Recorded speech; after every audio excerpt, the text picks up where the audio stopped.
네, 안녕하세요. 쌍꺼풀 수술을 쭉 우리 이야기하면서 부작용에 대한 이야기를 별로 안 해드린 것 같아서 조금 해야 되겠습니다. 자, 부작용 이야기는 의사로서는 어떤 처치, 시술하기 전에 또 약을 주기 전에도 꼭 해야 되는 의무사항입니다. 일반적으로 의사와 장사의 차이는 부작용을 설명하는가 안 하는가에 따라서 알고요. 예를 들면 현대 자동차를 살 때 뭐 당신은 사고 나면 다칠 수도 있고 죽을 수도 있고 이런 설명합니까? 아무도 안 사죠. 근데 의사는 당신은 이 수술을 받다가 죽을 수도 있고 뭐가 될 수 있고 다 설명을 해야 됩니다. 그게 의사와 장사의 차이입니다. 모든 수술은 설명 안 해도 되는 것이 뭐냐, 모든 수술은 피가 나거나 출혈이라고 그러죠. 출혈하거나 멍들거나, 어떤 사람은 피가 많이 날 수도 있고 조금 날 수도 있고요. 어떤 사람은 멍이 들 수도 안 들 수도 있고요. 붓는 거 모든 사람이 다 붓죠. 근데 많이 붓을 수도 있고 덜 붓을 수도 있고요. 염증은 아주 드물어요. 그렇지만 그것도 1, 200명 중 1명 생길 수가 있습니다.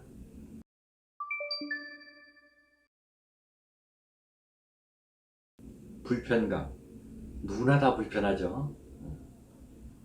쌍꺼풀 수술하거나 그러면 뭐해, 눈을 딱 감았다 굉장히 예민한 기관이잖아요. 당긴다, 당연하죠. 예. 눈이 다 안 떠진다, 당연하죠. 왜? 지금 맞추려고 구조를 바꿔놨기 때문에 정상적인 작동을 할 수가 없습니다. 또 드라이아이, 눈이 말라서 굉장히 뻑뻑하고 불편하고 당연하죠. 그런 정도는 당연히 눈에 관계된 모든 기능적인 문제들이 있을 수가 있습니다. 제일 많은 질문이 언제쯤이면 사회생활을 할 수 있냐는 이야기들인데, 또 개인적인 차이가 있죠. 많이 공부를 같이 한 반에 30명 가르쳐도 100점 맞는 놈이 있고 60점 맞는 놈이 있듯이 체질마다 또 다르거든요. 그러니까 빨리 가라앉고 그런 분이 있고 또 오래 걸리는 분이 있고 뭐 여러 가지 그런 체질, 또 프로시저 자체가 뭐 눈이 얇고 간단하게 처리할 수 있는 수술이면 빨리 가라앉을 거고요. 아니면은 오래 걸릴 거고, 퉁퉁한 눈이라면 셋째는 본인의 성격이죠. 누가 뭐래도 나 맘대로 하면 돼, 내가 좋아서 했어. 노무현 대통령처럼 하시는 사람 같은 문제가 없는데 뭐 굉장히 부끄럽고 소극적이고 남이 말하면 그냥 하늘이 무너지는 것 같이 생각하는 사람들은 좀 빨리 나서기가 어렵죠. 그런 분들은, 어떤 분들은 뭐 일주일 한 달 동안 방구석에서 나가지도 않는다고 합니다. 좀 지나치시죠? 눈이 안 떠지는 것도 붓기가 가라. 저는 그래서 그걸 이제 직후라고 하면 보통 수술한 지 1, 2주 정도를 이야기하고요. 그 다음에 나중에 오는 거는 뭐 한 달, 2달 이상 걸려서 보통 낫는데 3개월, 6개월 걸리니까요. 1, 2주 동안이 이제 제일 불편한 시기입니다. 눈이 안 감긴다. 예, 안 감길 수 있어요. 왜? 눈이 제대로 작동을 못 하거든요. 실눈 뜨고 잔다는 말도 있습니다. 옛날에 우리나라 성형외과 들어오기 전부터 있는 말이죠. 그러니까 너무 눈이 안 감긴다에 너무 걱정하실 필요 없습니다. 감기게 됩니다. 피부를 너무 잘라서 그런 일 거진 없습니다. 거진 없고요. 감기는 힘이 조금 약해질 수는 있습니다. 그러면 또 운동을 하게 되고요. 또 시력이 나빠졌다. 예, 가능합니다. 왜 시력이 나빠지냐면은 눈꺼풀이 붓잖아요. 부으면은 각막이라는 것을 누르게 됩니다. 이렇게 누르게 되면은 난시가 있는 사람들 있잖아요. 누르잖아요. 보통 눈에는 난시, 굴곡도가 좀 다른 거죠. 그런 분들은 누르니까 굴곡도가 차이가 나서 시력이 변화가 와서 양쪽이 잘 안 보이는, 맞지가 않는다. 뭐 그런 말씀들도 하세요. 그런 거 걱정하실 필요 없어요. 잘 안 보인다. 시력이 차이가 나니까 지금 낀 안경이나 뭐 렌즈 가지고 차이가 나는 걸 느낄 수가 있습니다. 큰 문제가 안 되고 그게 보통 2, 3주면 대부분 풀립니다. 하지만 3개월 후에도 지속적으로 변화가 있다면 시력 검사를 다시 하시고 안경도 다시 맞추실 필요가 있는데 그런 분은 거진 안 계십니다. 그게 이제 직후 2, 3주 때 많이들 불편해 하시는 거고요. 근데 우리가 사실 2, 3주 내에 환자분을 뵙는 거는 염증이 없나, 잘 낫는가, 불편한 거 있으면 우리가 확신을 드립니다. 잘 나을 거라는 확신을 드리기 위해서 만나 뵙는데, 그때부터 이제 모양을 가지고 이야기하는 분들이 참 많죠. 태어난 지 2, 3주 됐는데 여기 커요, 적어요, 뭐 이래요, 저래요. 예, 있을 수 있습니다. 그런 것들은 조금 더 시간이 지나야지 자리를 잡기 시작합니다.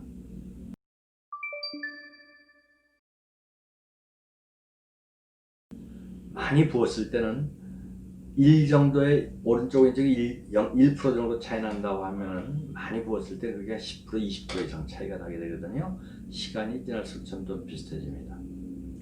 나중에 그 다음에 한 달 이상 지나서 물론 직후에도 확 차이 나는 경우가 있어요. 그건 무슨 경우냐 하면은 양쪽의 눈이 뜨는 힘이 차이가 날 경우에 우리가 수술 전에는 잘 몰랐다가 수술 딱 하고 나니까 한쪽의 눈이 안 떠져요. 그러면은 눈이 한쪽은 졸린 듯이 보이고 한쪽은 또렷이 떠지고 졸린 듯이 보이는 쪽은 쌍꺼풀이 훨씬 커 보입니다. 물론 우리가 해도 똑같지는 못하지만은 그런 구조적인 해부학적인 그의 차이가 있기 때문에 그럴 경우에는 2, 3주 기다렸다 필요하면 수정을 할 수가 있습니다. 근데 그런 정도의 아주 심한 차이가 아니라면 기다리면 대부분 다 좋아지십니다. 우리 성형외과 의사가 수술 후에 하는 가장 중요한 역할은 reassurance, 환자한테 말하고 또 말해서 확신을 시켜줍니다. 저는 그래서 가끔 내가 책임질게요 라는 말을 합니다. 왜? 환자는 불안하거든요. 이게 어떻게 났는지. 남이 쌍꺼풀에서 날 때는 쉽게 났는데 나는 왜 이렇게 힘들어? 다 그러시거든요. 그럴 때 내가 책임진다는 말씀 드리면 대부분들 좀 편해하시는 것 같습니다. 나중에 나오는 것은 그런 예를 들면 수술 직후에도 짝짝이가 심했다면 보통 1, 2주일에 열을 안팎에 다시 한번 수정을 할 수가 있습니다. 근데 처음에 그렇게 크지는 않다. 한 10% 안팎의 차이라고 하면 저는 한 3개월 이상 기다려서 다시 수정을 할 수가 있습니다. 근데 가장 많은 부작용은 뭐냐? 부작용도 아닌 부작용은 부작용이죠. 짝짝이다. 모양이 마음에 안 든다. 크다, 작다, 앞이 이렇다. 앞이 속으로 들어갔다 나왔다. 뒤가 이렇다 저렇다. 그런 것 종류가 있고요. 모양에 관한 또 하나는 이제 풀렸다 이런 것이 있습니다. 풀린 것도 완전히 풀린 거 있고 반 풀린 것 같은 경우도 있고요. 모양이 크다 적다. 예. 그 사람 마음 다 못 맞춥니다. 제가 쪽집게처럼. 그러니까 그런 것은 좀 더 기다렸다. 도저히 본인이 적응이 안 되고 참지 못하겠다 하면 고칠 수가 있습니다. 그러니까 전혀 걱정하실 필요가 없어요. 수술한 다음에 그 결과를 좀 두고 보셔야 됩니다. 보자마자 막 이렇게 조바심을 내시면 안타깝죠. 뭐 본인이 원하는 대로 금방금방 고쳐지는 건 아니거든요. 시간을 좀 주셔야 되는데 워낙 급하셔서 이런 그 짝짝이도 저는 그래요. 80% 정도 이상 비슷하면 내비로 들어가고 더 시간 지나면 점점 3개월, 6개월, 1년 지나면서 더 비슷해지세요.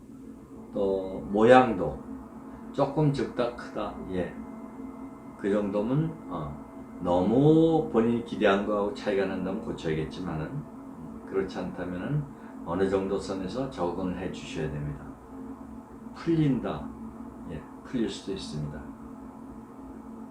풀리는 거는 다음 편에 설명드리기로 하고요. 내가 어떤 성형외과에서는 내가 쌍꺼풀 냈는데 하나도 풀린 적이 없다 라고 이야기하면 제가 맨날 그런 이야기를 하죠.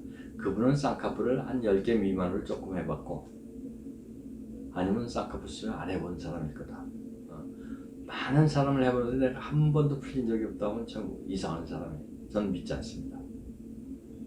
이런 부작용들 가장 많은 것 중에 하나가 이제 풀린다 모양이라는 이야기였고요.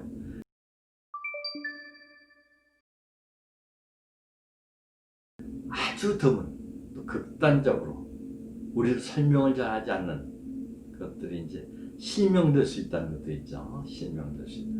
쌍꺼풀을 해서 눈이 멀었다. 근데 이 눈이 멀은 건 대부분들 출혈이 많을 경우에 눈 속에 시신경을 압박하거나 그래서 생기는 건데요. 거진 없는 일입니다. 이게 자주 있으면 누가 하겠습니까? 그러니까 보통 설명하지도 않고요.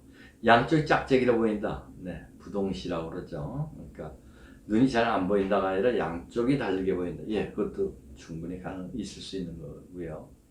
또 며칠 전에 보니까 어떤 분이 시신경이 손상됐다. 그래서 그건 아닐 거라고, 뭘 잘못하시는 거라고. 시신경 눈 저 뒤에 있기 때문에 해부학적으로 그걸 다치기도 힘들고요. 쌍꺼풀하는 우리가 볼수록 물러놓고 거기에 영향을 주기도 힘듭니다. 단 너무 눈에 피가 많이 나면 눈 자체가 꽉 누르게 되고, 꽉 누르게 되면 눈이 압박을 받으니까 그쪽에도 문제가 생길 수 있지만 그런 경우는 그것이 높다고 생각하는 거고요. 그래서 저희가 제일 두려워하는 것이 피나는 겁니다. 피가 도리어 수술한 다음에 밖으로 흘러나오면 괜찮습니다. 그 정도 피 나와서 죽지 않습니다. 콸콸 나오는 게 아니거든요. 조금 쓰면 하는 거. 근데 사람들은 대부분 우리 알죠? 피를 보면 굉장히 두려워하고 흥분하고 걱정하시고 그러는데 그럴 경우는 가만히 누르고 있습니다. 피가 날 경우에는 차라리 속에서 쌓여서 점점 붓는 것보다 밖으로 흘러나오는 게 훨씬 안전한 것이다. 이렇게 생각하시면 되겠습니다. 그래서 이런 것 중에 뭐 아주 극단적인 것 빼고 가장 많은 부작용은 마음에 안 드는 그 마음은 제가 8, 90점이면 받아들여 주세요. 그거를 꼭 똑같이 저는 쌍꺼풀을 찝는 수술로 한 30번 한 사람도 있어요. 이미 저한테 오시기 전에 다른 데서 5번 찝었었고요.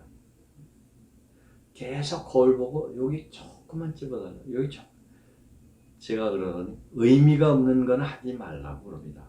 근데 그분은 계속 그러세요. 그래서 내가 당신 다시는 뭐 하지 마세요. 그러면 또 와요. 계속 오고요. 그 다음에 요번이 마지막입니다 하면 제가 그러죠. 또 오실 겁니다. 그러세요. 그러니까 그거는 자기 뭐랄까 아주 강박적이고 생각에 거기에 너무 집중하시는 분들은 그걸 꼭 해야 되거든요. 그러니까 그런 분들은 좀 참 어렵죠. 저희도 그래서 이 수술은 똑같이 된다. 예, 똑같이라는 말은 없습니다. 오늘 아침에 신문을 보니까 제네시스도 나온 데 중에 몇 프로? 100대 나오면 몇 대는 유리가 깨지고 어떨고 불량품이 나온다고 그래요. 공정에서 나온 것도 수술도 다 똑같이 될 수는 없습니다. 잘못되는 경우가 있어요. 근데 이건 걱정할 필요 없는 게 아니라 수정할 수 있다는 거죠. 그러니까 돌이킬 수 없는 죄가 아니라 다시 우리가 매니저블하게 여러분이 원하는 모양으로 바꿀 수가 있기 때문에 걱정하지 않으셔도 된다. 단지 의사의 지시하는 것을 잘 따라주시고 상처가 날 때 같이 상의를 하면 됩니다 하는 이야기를 드리겠고, 아주 본인의 성격들이 강박적이고 이러신 분들은 수술하시고 나면 굉장히 괴로우실 수가 있어요. 그러니까 그것도 참고하셔서 하십시오. 감사합니다.